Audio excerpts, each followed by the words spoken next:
Linisin natin ang iyong kidney at liver at pababain na rin natin ang iyong blood pressure at cholesterol. Benepisyo muna tayo. Celery. Ang celery ay isa sa pinakamasustansyang gulay at punong-puno ito ng magnesium, calcium, vitamin C, vitamin A at vitamin K. Ginagamit din ito bilang panlunas sa UTI dahil malakas ang antimicrobial properties nito, inaalis nito ang bakterya sa ating kidney.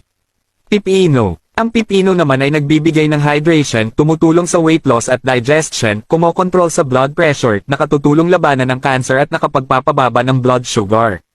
Apple. Ang apple naman ay maaaring mapababa ang tsansa sa pagkakaroon ng cancer, diabetes, at sakit sa puso. Ang gawin lang ay maghanda ng 2 maliit na pipino, 1 tangkay ng celery at 1 piraso ng apple, hugasang mabuti at hatiin sa maliliit na piraso, pagkatapos ay ilagay sa juicer or blender. Uminom ng 1 beses sa 1 araw sa loob ng 1 linggo. Uminom sa umaga habang walang laman ang tiyan.